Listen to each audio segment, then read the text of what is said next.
warahmatullahi wabarakatuh. Alhamdulillahi rabbil alamin. Wassalatu wassalamu ala rasulillahil karim. Nabiyyina wa sayyidina Muhammadin wa ala alihi wa sahbihi ajma'in. Wa ba'd. Saudara-saudariku, dimanapun berada, alhamdulillah kita sangat bersyukur pada Allah Subhanahu wa Ta'ala yang telah melimpahkan nikmat begitu ruah kepada kita sampai dengan detik ini di kesempatan Ramadan, dan alhamdulillah kita diberikan kemampuan untuk meningkatkan ibadah yang menghiasi hari-hari dan malam-malam Ramadan yang kita dapati sampai detik ini. Semoga Allah Subhanahu wa Ta'ala berkenan menerima seluruh rangkaian amal ibadah yang kita tunaikan sampai dengan detik ini. Teman-teman, di antara keutamaan dan keistimewaan Ramadan seperti pernah kita ulas adalah bulan yang menghadirkan limpahan kesempatan untuk bermunajat kepada Allah Subhanahu wa Ta'ala. Di antara munajat itu dapat kita arahkan khusus untuk memohon ampunan Allah Subhanahu wa Ta'ala. Dengan kata lain, Ramadan adalah bulan kesempatan untuk bertaubat kepada Allah Subhanahu wa Ta'ala. Ramadan adalah bulan untuk memperbanyak permohonan ampunan kepada Allah Subhanahu wa Ta'ala. Namun demikian, penting untuk kita bersama mempelajari lagi bahwa taubat adalah bagian dari ibadah. Istighfar bagian dari ibadah. Layaknya ibadah, maka ia memiliki cara, memiliki adabnya, memiliki aturannya. Salat, ibadah, memiliki aturan. Membaca Al-Quran, ibadah, memiliki aturan. Berdoa, ibadah, memiliki aturan. Maka taubat pun ketika digolongkan pada ibadah, ia memiliki adab, memiliki cara, memiliki aturan. Banyak diulas untuk bertaubat, tentu mesti ada pengakuan, mesti ada penyesalan, mesti ada kesadaran untuk memperbaiki diri dan berkomitmen untuk berbuat lebih baik dibandingkan dengan hari-hari yang telah berlalu. Menutup yang salah dengan yang soleh, membuktikan kepada Allah bahwa kita telah berubah. Itulah inti taubat. Namun yang jarang dikaji adalah tentang dua jenis dosa yang penting kita ketahui, sehingga dengan pengetahuan itu kita memahami dengan baik bagaimana caranya bertobat, memohon ampunan terkait dengan jenis dosa yang mungkin pernah kita kerjakan dalam berkehidupan. Secara umum teman-teman, dosa dibagi pada dua bagian. Secara umum, yang pertama, dosa seorang hamba kepada Tuhannya, hubungannya langsung dengan Allah Subhanahu wa Ta'ala. Alaqatil makhluk bil khaliq. Hubungan antara makhluk, yaitu kita semua yang tercipta, dengan Khalik, Allah Subhanahu wa Ta'ala yang menciptakan kita. Ada banyak perintah-perintah secara langsung dari Allah kepada kita, khususnya berupa perintah pengabdian, ibadah, kebertuhanan kita kepada Allah Subhanahu wa Ta'ala, yang kadang juga direspon dengan respon yang kurang baik, atau bahkan ada yang tidak menunaikannya. Contoh, saat Allah perintahkan kita menunaikan sholat, maka ada sebagian hamba yang tidak mengindahkannya. Bahkan bukan hanya malas, dia tidak menunaikan sholat seperti yang Allah perintahkan. Tentu itu melahirkan dosa. Allah perintahkan dia untuk mengkaji Al-Quran, membaca Al-Quran, bahkan belum punya waktu yang cukup untuk sekedar membacanya. Allah perintahkan untuk berpuasa, bahkan ia belum punya kekuatan untuk memotivasi dirinya demi menunaikan apa yang Allah perintahkan itu. Hal-hal demikian adalah hal-hal yang terkait langsung hubungan kita secara vertikal dengan Allah Subhanahu wa Ta'ala. Maka apa yang dilakukan dalam hal tobat yang dimaksudkan? Yang pertama, tentu kita menengadahkan diri, kita bersimpuh kepada Allah Subhanahu wa Ta'ala untuk memohon ampunan sempurna kepada Allah dari semua dosa-dosa yang terkait hubungan kita langsung dengan Allah Subhanahu wa Ta'ala. Bagaimana cara melakukannya? Ada beberapa metode, ada beberapa cara. Di antaranya bisa kita lakukan melalui sholat. Karena hakikat dari sholat yang kita kerjakan, di dalamnya berisi banyak doa. Di antara sekian ragam doa, wujudnya adalah permohonan ampunan kepada Allah Subhanahu wa Ta'ala. Dalam ruku' kita meminta ampunan, baik membacakan Subhana Rabbiyal Azim wa bihamdi, ataupun Subhanakallahumma Rabbana wa bihamdika Allahumma gfirli. Ya Allah, ampuni aku. Pun demikian, bahkan dalam sujud juga ditemukan kalimat yang serupa. Duduk di antara dua sujud, kalimat pertamanya Rabbi gfirli, ya Allah ampuni aku. Bahkan di pembuka sholat dalam iftitah, di antara sekian rangkaian doa iftitah, salah satunya adalah doa taubat, permohonan ampunan. Allahumma ba'id baini wa baina khataayaya kama ba'adta bainal masyriqi wal maghrib. Demikian selanjutnya hadis terkait. Ya Allah, aku mengakui banyak dosa yang aku kerjakan, banyak kesalahan yang aku perbuat. Mohon jauhkan aku antara dosa yang telah aku perbuat sejauh Engkau pisahkan timur dan barat. Aku tidak ingin berjumpa lagi. Aku ingin berpisah dengan dosa itu. Aku ingin dibersihkan ya Allah selama hidupku. Dilakukan dengan salat, dan dengan itu Allah berkenan menggugurkan semua keburukan yang pernah kita lakukan. Demikian saat seseorang di era Nabi datang kepada Rasulullah SAW sebelum Nabi menunaikan salat, dan dia berkonsultasi telah melakukan satu kesalahan yang fatal. Maka karena akan tiba waktu salat, Nabi SAW meminta orang ini untuk menahan diri sejenak. Ketika menunaikan salat, kemudian turunlah Al-Quran surah ke-11 Hud ayat 114. Aqimis salata tarafain nahar wa zulafan minal lail innal hasanati yudhibna sayyiat. Tunaikanlah olehmu salat baik di kesempatan siang ataupun juga di kesempatan malam. Sungguh salat itu adalah perbuatan yang baik.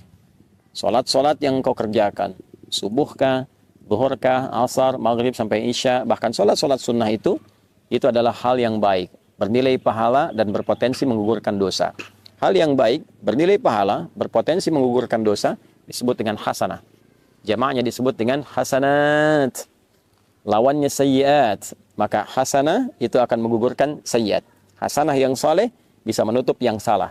Maka Allah tegaskan, innal hasanati, sungguh kebaikan-kebaikan bernilai pahala itu, yudhibna sayyiat, itu akan menggugurkan, menghilangkan segala bentuk keburukan-keburukan. Maka setelah Nabi menunaikan salat dan tuntas, orang ini berkonsultasi lagi, bagaimana dengan status kesalahan saya Rasulullah? Maka Nabi memberikan komentar kama qala, bahwa Allah sudah menurunkan ayat, dengan engkau menunaikan salat, dengan bermunajat kepada Allah, istighfar, betul-betul serius bertobat, Allah berkenan mengampuni dosa-dosa yang pernah dilakukan dalam hidup. Maka inilah salah satu fungsi salat. Fungsi salat bermakna taubat. Jadi bukan sekedar hajat. Wasta'inu bis sabri was salah. Kalau Anda punya persoalan, minta tolong kepada Allah, sabar terima, lalu menunaikan salat. Maka dalam salat kita meminta kepada Allah pertolongan. Itulah hajat. Karena itu dikenal salat adalah hajat. Tapi salat juga punya fungsi atau makna taubat. Kita mohon ampunan kepada Allah. Dalam ruku taubat, dalam sujud taubat, perbanyak, perlama dalam sujud itu, dan mohonkan ampunan Allah, ingat-ingat kesalahan apa yang kita perbuat. Setelah itu, kita minta kebaikan-kebaikan, kita berdoa dengan cara yang benar dan cara yang baik. Skema di luar sholat bisa dilakukan dengan bermunajat, mengangkat tangan, menyatukan kedua tangan, mempertemukan dua garis, mensejajarkan dengan dada, memohon kepada Allah, dan cari doa-doa spesifik sesuai dengan kesalahan yang mungkin kita pernah perbuat. Bila ada yang pernah bertindak yang fatal, sampai dosa, mohon maaf, menghilangkan misalnya nyawa orang lain, ada zikirnya ditemukan dalam Al-Quran. Rabbi inni zalamtu nafsi. Ya Allah, aku telah berbuat salah pada diriku sendiri. Faghfirli, maka mohon ampuni aku ya Allah. Aku menyadari aku salah, tapi aku juga memahami Engkau Maha Pengampun atas semua kesalahan yang pernah diperbuat oleh hamba-Mu. Maka Allah menjawab, faghfaralah. Maka Allah berkenan mengampuni dosa yang pernah ia perbuat. Itu adalah sanad atau ijazah doa yang bersumber atau berasal dari Nabi Musa alaihissalam. Ketika terjadi peristiwa yang tidak disengaja, Nabi Musa mengingatkan dengan menampar, tapi kekuatan yang diterima oleh pemuda yang kena tamparan itu menyebabkan dia meninggal. Maka refleks Nabi Musa kemudian memohon ampunan kepada Allah Subhanahu wa taala, ya karena ketidaksengajaannya, bukan dimaksudkan untuk menghilangkan nyawa atau dimaksudkan melukai orang lain. Maka yang paling penting bagi kita adalah ada sanad doa di dalamnya. Seorang Nabi, Rasul punya sifat maksum, dijaga oleh Allah. Dijaga, diperbaiki, diluruskan. Tentu ketika diizinkan perbuatan itu terjadi, salah satunya adalah untuk melestarikan doa bagi hamba yang bukan Nabi, bukan Rasul, dan melakukan kesalahan yang serupa. Ada lagi dosa-dosa yang cukup luar biasa fatalnya. Apakah terkait dengan 7 dosa besar misalnya? Ya, di dalamnya ada kemusyrikan, ada perzinaan, ada pembunuhan, dan lain sebagainya. Maka kita bisa temukan di Quran surah ke-39 misalnya, di ayat ke-53. Qul ya ibadiyalladzina asrafu ala anfusihim la taqnatu min rahmatillah. Duhai hamba-hambaku, Muhammad SAW viralkan, sampaikan kepada hamba-hambaku yang merasa dosanya begitu berlimpah, banyak, sampai akan menyimpulkan, ya Allah ini kayaknya udah nggak mungkin diampuni. Kata Allah, jangan bicara begitu. Sepanjang kau masih hidup, nyawamu belum sampai di kerongkongan, jangan putus asa dari kasih sayang dan rahmatku. Ya, jangan putus asa. Allah menyampaikan, jangan putus asa. Karena yang putus asa itu cuma setan. Ya, sepanjang kita masih hidup, selalu ada peluang. Jangan pernah dengarkan vonis manusia. Allah yang memutuskan, Allah yang memberikan solusi. Innallaha yaghfiru dzunuba jami'a. Allah menegaskan, aku ampuni semua dosamu kalau engkau mau datang serius bertobat. Ya. Dan ada juga zikir umum yang digambarkan dari beragam kesalahan, apa yang pernah kita perbuat, khususnya terkait dengan pelanggaran terhadap perintah Allah Subhanahu wa taala. Misal, pelanggaran-pelanggaran umum yang tadi disampaikan atau aspek lainnya. Maka zikir Nabi Adam bisa kita gunakan. Yang dilestarikan oleh Nabi Muhammad diajarkan pada kita, Rabbana zalamna anfusana wa illam taghfir lana wa tarhamna lanakunanna minal khasirin. Demikian ditegaskan di surah Al-A'raf itu. Itu diantara sekian yang bisa kita uraikan, bisa kita bacakan guna setidaknya harapan untuk menghilangkan dan juga menghapuskan kesalahan yang kita perbuat dengan seizin Allah Subhanahu wa taala. Namun demikian, ada dosa-dosa pula yang terkait dengan sifat adamiyah, hablu minan nas, al-bu'dal insanil ijtima'i, aspek sosial. Ya, dengan teman, pernah menfitnah, pernah bikin hoax, ya, utang yang belum dibayar, ya tidak melahirkan dosa. Tapi ketika kadang-kadang berutang mudah, membayar utang tidak mudah, ya. Nah, seringkali ada provokasi dari setan dan itu diambil. Justru terbalik, alih-alih memberikan kemudahan kepada pemberi utang untuk membayar walau dengan mencicil. Nah, ini kadang-kadang muncul setan memprovokasi, malah membicarakan pemberi utang sendiri. Atau menyebarkan kekurangannya, atau bahkan bersikap hal yang tidak baik.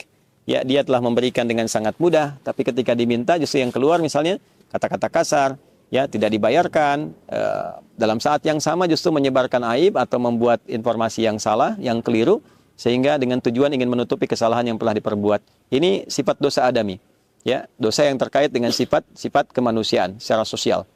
Artinya fitnah, artinya hoax, artinya sifat mencela, merendahkan orang lain.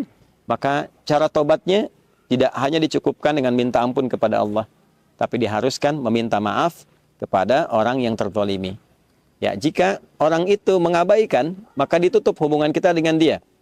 Yang dimaksudkan begini. Semisal, ada orang mencela kita, lantas kita mengabaikan itu.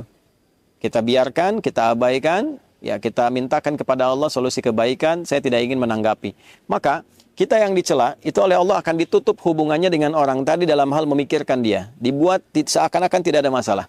Tapi orang yang mencela tadi, ya sebelum dia minta maaf kepada orang yang dicela, maka tetap akan tergantung keadaan taubatnya, tetap tergantung keadaan permohonan ampunannya kepada Allah sebelum dia meminta maaf kepada orang yang telah dicelanya itu. Nah, karena itu di bulan Ramadan, bulan baik, bulan permohonan ampunan, bulan taubat, kita mesti memahami skema ini. Tidak cukup dengan kita mengatakan, ya Allah ampuni saya, pada bagian yang kedua ini lantas selesai. Hubungan dia dengan Allah selesai, tapi dengan orang itu belum selesai. Ya, bagaimana faktor belum selesainya? Di hadits Muslim, riwayat sahabat Abu Hurairah radhiyallahu taala anhu, bila ini tidak diselesaikan di dunia, maka di akhirat bisa terjebak pada potensi kebangkrutan. Yang disebut dengan muflis, orang yang bangkrut, karena pahala dia ditransferkan kepada orang yang pernah dizaliminya.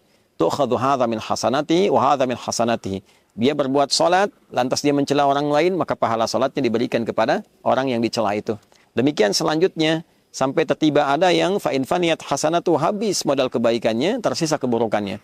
Misal, pahala sholat habis, baca Quran habis, tersisa pahala bikin hoax, ya, tentang orang lain. Maka dosa orang yang dihoaxkan itu dibicarakan, diturunkan martabatnya, diambil dosanya, ditimpakan kepada pembuat hoax itu. Fatuliha finnar, maka dicucilah dulu dia di neraka dari keburukan-keburukan yang pernah ia kerjakan itu.